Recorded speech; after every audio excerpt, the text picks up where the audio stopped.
అందరికీ నమస్తే. మలక్పేట అంధుల బాలికల పాఠశాల హాస్టల్లో ఒక అమ్మాయి పైన 8 సంవత్సరాల అమ్మాయి పైన ఒక బాత్రూములు కడిగే అతను అత్యాచారం సంఘటన మనకు తెలిసిందే. దాని తర్వాత ఎన్ని హైడ్రామాలు జరిగినా కూడా మనకు చూసినాము. నిన్న నేనే స్వయంగా మలక్పేటలో ఉన్న ఆ పాఠశాలకు పోతే ఆడ చాలా హృదయ విచారకరమైన సీన్లు కనిపించినాయి. ఆ పిల్లల ఏడుపులు, వాళ్ళ తల్లిదండ్రుల ఏడుపులు, ఆందోళన. ఆడ ఎవరు రెస్పాండ్ అయ్యే వాళ్ళు లేరు. ఓ 5-6 మంది పోలీసులు ఆడుకో ఎవరిని వస్తే గుంజుకొని పోయి అరెస్ట్ చేయనికే ఆడ ధర్నా ఎన్నికి వచ్చిన వాళ్ళందరూ కూడా అందులే. ఈ లోకాన్ని చూడని వాళ్ళే ఆ అన్యాయం పైన వచ్చి ఆడ ధర్నాలు చేస్తుంటారు తప్ప కన్నులున్న సమాజంలో ఎవరు ఆడికి ధర్నాకు రాలేదు. రాజకీయ పార్టీలు పట్టించుకోలేదు, ప్రతిపక్ష పార్టీలు పట్టించుకోలేదు. గవర్నమెంట్ దాన్ని దాచే ప్రయత్నం మొదలుపెట్టింది. దాచే ప్రయత్నం కాదు, దాన్ని మొత్తం రూపుమాపే ప్రయత్నం మొదలుపెట్టింది. ఏం జరిగింది అక్కడ? నిన్న సిగ్నల్ టీవీలో ఒక వీడియో ఉంటుంది చూడండి, మలక్పేట సంఘటన ఏందో. ఆ సంఘటన జరగడం దారుణమైతే ఆ సంఘటనను దాచిపెట్టడం ఇంకొక ఘోరం జరిగిపోతుంది అక్కడ. నేను ఏం చేస్తా అంటే ఆ ఇన్సిడెంట్ గురించి ఒక 20 సెకండ్స్ చెప్తా, తర్వాత నేను మళ్ళీ పాయింట్లోకి వస్తా. 6వ తారీఖు నాడు సాయంత్రం ఆ ఇన్సిడెంట్ జరిగింది. 7వ తారీఖు నాడు ఉదయం వాళ్ళ పేరెంట్స్కి ఫోన్ చేసిండ్రు రండి అని. వాళ్ళు వికారాబాద్ దగ్గర అది పల్లెటూరు, అదంతా సీక్రెట్. వాళ్ళ పేరెంట్స్ని ఎవరికి మీడియాతో కలవకుండా, కనీసం వాళ్ళ ఫోన్ నెంబర్లు ఎక్కడ దొరకకుండా వాళ్ళని గాయబ్ చేసిండ్రు. ఎక్కడ పంపించారో కూడా తెలియదు. వాళ్ళు వచ్చిండ్రు, చూసిండ్రు అమ్మాయికి రక్తస్రావం అవుతుంది. ఆ బాలికకు తీసుకొని పోయి పోలీస్ స్టేషన్కి పోయినరు. పోలీస్ స్టేషన్కి పోతే పోలీస్ స్టేషన్లో సిఐ అని చెప్తున్నారు. ఆ సిఐ ఇప్పుడు లిగులో ఉన్నాడంట. అదేందో సిఐ చెప్పినట్ట, ఓ గుడ్డి పిల్ల చెప్తే మేము నమ్మాలనా, ఒక కళ్ళు లేనామని చెప్తే మేము ఎట్లా నమ్మాలన్నాడంట. ఆ నుంచి వాళ్ళు ఏదో చిన్న ఆర్ఎంపీ హాస్పిటల్కి పోయినరు. అక్కడ ఇది కాదమ్మా, ఇది ఘోరం జరిగినట్టుంది. ఆ పిల్ల అప్పటికి చెప్పింది ఏం జరిగిందో. తర్వాత అక్కడ నుంచి నీలోఫర్ హాస్పిటల్ పోయినరు. నీలోఫర్ హాస్పిటల్లో ఎన్ని రోజులు తెలియదు, అంత సీక్రెట్. నీలోఫర్ హాస్పిటల్లో కూడా చాలా రహస్యంగా ఆమెకు ట్రీట్మెంట్ అందించారు. ఇప్పుడు హాస్పిటల్లో ఉందో లేదో కూడా తెలియదు. హాస్పిటల్కు మా రిపోర్టర్ సురేష్ పోయిండు. హాస్పిటల్కి పోతే ఆడ అసలు ఎవరు సమాచారం ఇచ్చేవాళ్ళు లేరు. అసలు ఆ అమ్మాయి ఆరోగ్యంతో తెలుసుకుందాం, అసలు ఏం జరిగిందో వాళ్ళ అమ్మ నాన్నతో మాట్లాడదామంటే అసలు సమాచారమే లేదు. లాస్ట్కి ఆ నీలోఫర్ సూపరింటెండెంట్ మాట్లాడిండు. ఆ మాటలు విన్న తర్వాత నేను సబ్జెక్ట్లోకి వస్తా. ఆయన ఏం మాట్లాడిండో ఒకసారి వినండి. 8-year-old Nikita, she has come, blind child, came to the hospital. Mother only brought the child on 15th. And after completing the investigations and examination, and baby was discharged on 18/7. Okay, that is July. So their findings are mainly in the private parts, fungal infection is there. So that's all. అంటే rape ఏం జరగలేదు sir, వాళ్ళ parents ఏమో rape జరిగినట్టు ఆరోపిస్తున్నారు, మీరేమో fungal.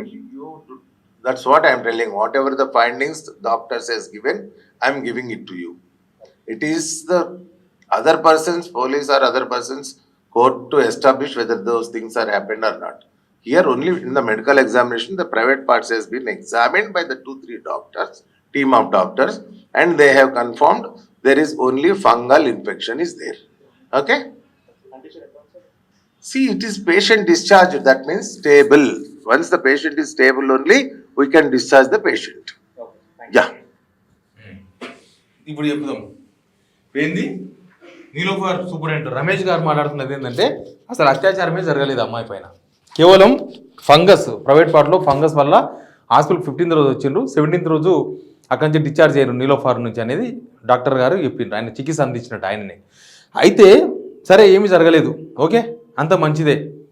ఆ హాస్పిటల్లో వాళ్ళ ఫ్యామిలీ రికార్డ్స్ ఉంటాయి కదా, వాళ్ళ నాన్న నెంబరో వాళ్ళ మదర్ నెంబరో ఫోన్ నెంబర్ ఉంటుంది కదా, ఇవ్వమంటే ఇస్తలేరు వాళ్ళు. లేదు మేము ఇవ్వమంటున్నారు. సరే అదొక ఇన్సిడెంటే కాదు, ఇది ఈరోజు మాట్లాడాను. అంతకన్నా ముందు ఏం జరిగిందో మీకు చూపిస్తాను నేను. ఎంఆర్ఓ నేను గ్రౌండ్ కొని మాట్లాడింది ఎంఆర్ఓ, ఈమె మలక్పేట ఎంఆర్ఓ. నా దృష్టికి తెచ్చింది ఏంటంటే ఇక్కడ సెక్యూరిటీ పర్మనెంట్గా 2 వర్కర్స్ నేను ఒక వార్డర్ని నియమించమని కోరారు. మరియు గేట్ దగ్గర ఒక క్యాబిన్ పెట్టేసి లేడీ సెక్యూరిటీని పెట్టమని అదొకటి అడిగారు. ఇప్పుడు వేసిన కమిటీని రీప్లేస్ చేయమని ఒకటి అడిగారు. ఇంకొకటి ఏడీ గారిని కూడా రీప్లేస్ చేయమన్నారు. ఇవన్నీ కూడా నేను పై అధికారి కలెక్టర్ గారి దృష్టికి తీసుకెళ్లాను. సార్ ఓకే అన్నారు, అన్నిటికీ అగ్రి అన్నారు. నేను అన్ని త్వరలో సాల్వ్ చేస్తాను. అసలు ఈ సంఘటన ఎందుకు జరిగింది ఇంకా అది నేను ఎలా చెప్పగలుగుతానండి. అంటే ఎక్కడ నిర్లక్ష్యం ఉంది? పిల్లలు ఉన్నప్పుడు కొన్ని జాగ్రత్తలు తీసుకోవాలి. సీసీ ఫుటేజ్ కరెక్ట్ ఆ రోజు నుంచే సీసీ ఫుటేజ్ లేదని చెప్తున్నారంట. ఏదో మిస్గైడింగ్, ఏదో దీనిలో ఎవరినో సేఫ్ చేయడానికి చేస్తున్న ప్రయత్నాలు ఇవన్నీ. ఇప్పుడు అందుకనే వార్డెన్ని సార్ ఎంబడి సస్పెండ్ చేస్తారు కదా, ఆ విషయంలో చర్య తీసుకున్నారు సార్. మన దృష్టికి రాగానే దాని మీద యాక్షన్ తీసుకున్నారు సార్. బట్ ఇప్పుడు కూడా ఇంకా వాళ్ళు చెప్పిన డిమాండ్స్ అన్ని కూడా ఎంబడే సాల్వ్ చేస్తాను సారు. కానీ ఇక్కడ జరిగిన దారుణం కన్నా మేడం తర్వాత జరిగిన పరిణామాలే చాలా దారుణంగా కనిపిస్తున్నాయి. పోలీస్ స్టేషన్ పోతే ఈ గుడ్డి పిల్లలు చెప్తే మేము నమ్మాలనా అని, జరిగిన వ్యవహారం తల్లిదండ్రులు చెప్తే కూడా ఇలా కాదని చెప్పి ఎప్పుడో 7వ తారీఖున జరిగితే ఇప్పుడు బయటకు వచ్చింది. ఎందుకు ఈ హైదరాబాద్ నడుపుంటాం కదా, మలక్పేట అంటే ఎన్నో అడవిలో లేదు కదా, ఎందుకు ఇంత నిర్లక్ష్యం? అందుకని వాటన్నిటి మీద కూడా ఇప్పుడు తగిన చర్యలు తీసుకొని అవన్నీ కూడా మేము సరిదిద్దామండి. మా సార్ దృష్టికి తీసుకెళ్తాను. మా సారు ప్రతిది కూడా సార్ నోటీసులో పెట్టాము. సార్ కూడా వాటిని పరిష్కరిస్తానని హామీ ఇచ్చారు. ఎంతమంది ఉంటారు మేడం పిల్లలు ఇక్కడ?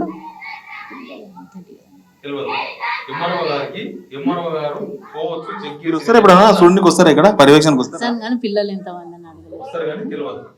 అసలు ఏం జరుగుతుందంటే వాళ్ళ గుడ్డి పిల్లలు, వాళ్ళకి ఏం తెలియదు, వాళ్ళ కళ్ళు లేవు కాబట్టి మనం ఏం చెప్తే నడుస్తుంది, ఎవరు పట్టించుకుంటారు పేదలని అన్న మీద ఏం చెప్తారు మీరు? ఏం చెప్తారు మీరు ఈ సంఘటన మీద? హాస్టల్ దగ్గర ఈ సంఘటనలో ఇంకా నిందితుడు ఎవరైతే ఉన్నారో వాడిని చాలా అతి కఠినంగా శిక్ష, ఎందుకంటే మామూలు వాళ్ళని ఇటువంటి చేస్తేనే ఉరి శిక్షిస్తారు. ఇదేంటంటే ఇద్దరు సస్పెండ్ కావాలి, ఇద్దరు పాత్ర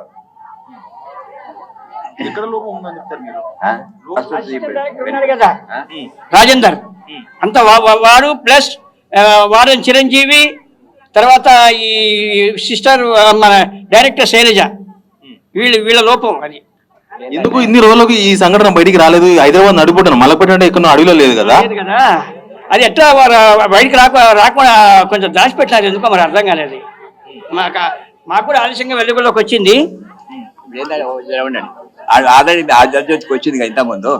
ఏం చేసింది, ఫస్ట్ ఈ అమ్మాయికి ఏదో బ్లడ్ బ్లీడింగ్ అవుతుందని చెప్పేసి ఆ ఇంటికి పంపించారు. ఇంటికి పంపిస్తే వాళ్ళు హాస్పిటల్ గారు కేసుకి సీరియస్ కేసు అంటే అది మన ఏదో ఒక హాస్పిటల్ పంపించారు. అక్కడ పోతే వాళ్ళు డిసైడ్ చేశారు ఇది అత్యాచార కేసు అని. పోలీసులు కూడా పట్టించుకోలేదు కదా. పిల్లలు అటు ధర్నా చేస్తున్నారు, ఆ హాస్టల్ పిల్లలే, అంద పిల్లలే. ఏంటంటే ఏటి పాటు డైరెక్టర్ కూడా అది రకరకాల డిమాండ్స్. ఇంకా ఇప్పుడు ఏం మాట్లాడుకుందాం? ఒక అమ్మాయి అత్యాచారానికి గురయిందని ఆ వార్తను చాలా లేటుగా ఆలస్యంగా బయటకు వస్తే దాని మొత్తానికి ఎగరగొట్టే ప్రయత్నం కాదా ఇది? నీలోఫర్ వీళ్ళందరూ మాట్లాడాక నీలోఫర్ డాక్టర్ మాట్లాడింది, ఏం జరగలేదు మాట్లాడింది. ఇప్పుడు ఈరోజు శుక్రవారం రోజు మాట్లాడిండు, శనివారం రోజు మాట్లాడిండు, శుక్రవారం రోజు ఇదంతా ధర్నా.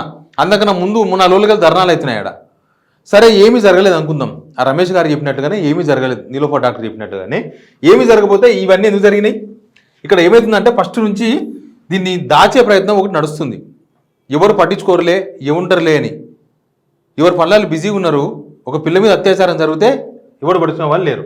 ఇప్పుడు ఏమైందంటే, ఇప్పుడు ఫస్ట్ ఏమో పోలీసు వాళ్ళు ఈ కళ్ళు లేని పిల్ల చెప్తే నమ్మాలన్నా అన్నారా, తర్వాత హాస్పిటల్లో ఫోన్ చేసి చెప్తే కేసు బుక్ చేసి మనం అరెస్ట్ చేసినాడు. లోకల్ మీడియా వాళ్ళంతా మలక్పేట పిఎస్కి పోతే ఆల్రెడీ అరెస్ట్ చేసినాం, రిమైండ్ చేసినాం, ఇంకెందుకు వచ్చారని చెప్పి పంపించేసిండ్రు. ఇప్పుడు పోతే సిఐ లేడు, లీవ్లో ఉన్నాడు అక్కడ నుంచి. ఒకవేళ అక్కడ ఏమీ జరగలేదు, అక్కడ కేవలం డాక్టర్ చెప్పినట్లు కేవలం ఫంగస్ అనుకుందాం. 6వ తారీఖు నాడు ఈవినింగ్ ఇన్సిడెంట్ జరిగింది. 5వ తారీఖు ఈవినింగ్ నుంచి సీసీ ఫుటేజ్ బంద్ అయిపోయింది. 5వ తారీఖు ఈవినింగ్ నుంచి 10th ఈవినింగ్ వరకు సీసీ ఫుటేజ్ లేదు, మాయం చేసిండ్రు అందరూ. ఇక్కడ దీనిలో పోలీసులు కలిసిండ్రు, ఆ హాస్టల్ వాళ్ళు కలిసిండ్రు, సర్కారు పెద్దలు, ఆరోగ్య శాఖ మంత్రి ఉన్నారు దామోదర్ గారు, ఇప్పటిదాకా దాని మీద రెస్పాండే కాలేదు కనీసం. ఒకవేళ హాస్పిటల్ నుంచి లింక్ అయి ఉన్న ఇష్యూ కాబట్టి ఇంకా పోలీసు వాళ్ళు అసలు ఇప్పటిదాకా ఇవ్వడం మాట్లాడలేదు. పోలీసు వాళ్ళే కదా దీనిలో దోషులు. ముందు అక్కడ సీసీ ఫుటేజ్ ఎందుకు మాయం చేసిండ్రు? ఇదంతా జరిగింది ముందు, ఇదంతా జరిగిన తర్వాత, ఇదంతా బయటకు వచ్చిన తర్వాత ఇప్పుడు డ్రామా ఏంటంటే సిఐ లీవ్లో ఉన్నాడు. తర్వాత ఆ అమ్మాయి తల్లిదండ్రులు ఎవరికి అందుబాటులో లేకుండా చేసిండ్రు. వాళ్ళ ఫోన్ నెంబర్లు ఎవరికి తెలియదు, వాళ్ళు ఏ ఊరోలో సీక్రెట్, హాస్టల్ రికార్డ్స్లో ఉంటుంది, హాస్టల్ వాళ్ళు చెప్తలేరు, హాస్పిటల్ రికార్డ్స్లో ఉంటుంది, హాస్పిటల్ వాళ్ళు చెప్తలేరు. అసలు ఎవరో ఎంకతో మొత్తం గాయబ్ చేసేసిండ్రు వాళ్ళని.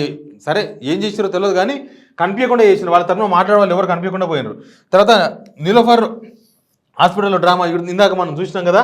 తర్వాత హాస్టల్ వాడను ఆడ ఏం జరగలేదు, ఓన్లీ ఫంగసే అనుకుందాం. ఏదో ఫంగస్ వచ్చి అనారోగ్యం గురైంది అమ్మాయి బాలిక. హాస్టల్ వాడిని ఎందుకు సస్పెండ్ చేసిండ్రు? ఫంగస్ వస్తే ఆమెను ఆయన ఏం చేస్తారు? హాస్టల్ వాడిని ఎందుకు సస్పెండ్ చేసిండ్రు? ఒక పాయింట్. రెండోది, ఎంఆర్ఓ కలెక్టర్ విజిట్. ఎంఆర్ఓ ఏం మాట్లాడి నువ్వు చూసినారు కదా, ఆ సంఘటన తెలిసింది మాకు కూడా. మేము ఎట్లా చెప్పాలి దాన్ని? ఇప్పటి నుంచి జాగ్రత్తలు తీసుకుంటాం. ఫంగస్ వస్తే సెక్యూరిటీ గార్డ్ ఎందుకు పెట్టాలి? అమ్మాయికి ఏదో అనారోగ్యం పాలైతే సెక్యూరిటీ ఎందుకు పెట్టాలి? సీసీ కెమెరా ఫుటేజ్ ఎందుకు దాచిండ్రు?